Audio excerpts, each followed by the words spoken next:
నిజంగా ఉదయం చూస్తా ఉంటే టీవీలలో చూస్తా ఉంటే అదే అనిపించింది. రాత్రంతా దొంగలు వచ్చి ఎక్కడ కొడతారని గతంలో పూర్వకాలం దొంగల కోసం కావలు ఉండేవాళ్ళు. కానీ ఇప్పుడు ప్రభుత్వం ఎక్కడొచ్చి మీద పడి మమ్మల్ని కొట్టేస్తుందనే భయంతో ఈరోజు బతుకుతున్న పరిస్థితి ఈరోజు రేవంత్ రెడ్డి గారు తీసుకొచ్చారు. కేసీఆర్ అంటే ఒక భరోసా, కేసీఆర్ పాలన ఒక భరోసాగా ఉన్నామంటే ఈరోజు ఈయన వచ్చిన 9 నెలల్లో ఒక రకమైన రాక్షసానందం పొందుతున్నాడేమో అనిపిస్తుంది. మీరందరూ ఏడుస్తుంటే బాధపడుతుంటే దాంట్లో ఆనందాన్ని పొందుతున్నాడేమో.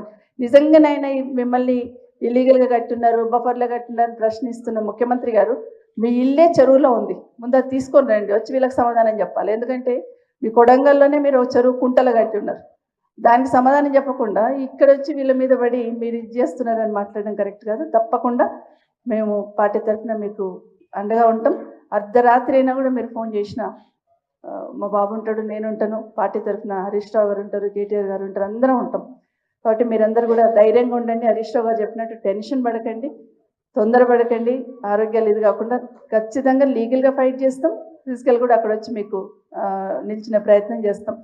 బుల్డోజర్ వచ్చింది ఏదైనా వచ్చిందంటే ఆ బుల్డోజర్ కన్నా ముందు మేమే ముందు వచ్చి నిల్చుంటాం, టెన్షన్ పడకండి అని కూడా మీకు అందరికీ మరొకసారి తెలియజేసుకుంటూ, లీగల్గా కూడా మా అడ్వకేట్స్ మా సోదరులు సోదరిమణి కూడా ఉన్నారు, వాళ్ళు కూడా మీకు నంబర్స్ ఇస్తారు. మా నంబర్ అయితే చాలా మంది దగ్గర ఉంది, అక్కడ ఆ ఏరియాలో చాలా మంది దగ్గర ఉంటుంది.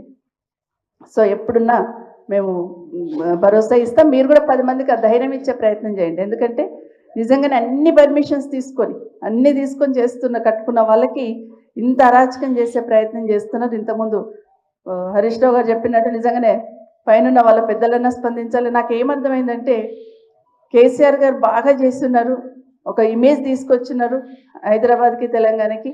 ఈ ఇమేజ్ని ఎట్లా డ్యామేజ్ చేయాలని కంకణం కట్టుకున్నట్టు కనిపిస్తుంది రేవంత్ రెడ్డి గారు. ఇక్కడ ఉన్న కంపెనీలన్నీ పక్కకి వెళ్ళిపోవాలి, ఇక్కడ ఉన్న వాళ్ళందరూ పక్కకి వెళ్ళిపోవాలి, ఇక్కడ డ్యామేజ్ కావాలని ప్రయత్నం చేసి ఒక విధ్వంసాన్ని సృష్టిస్తున్న ప్రయత్నం చేస్తున్నాడు. ఇది మనం అందరం చూస్తున్నాం.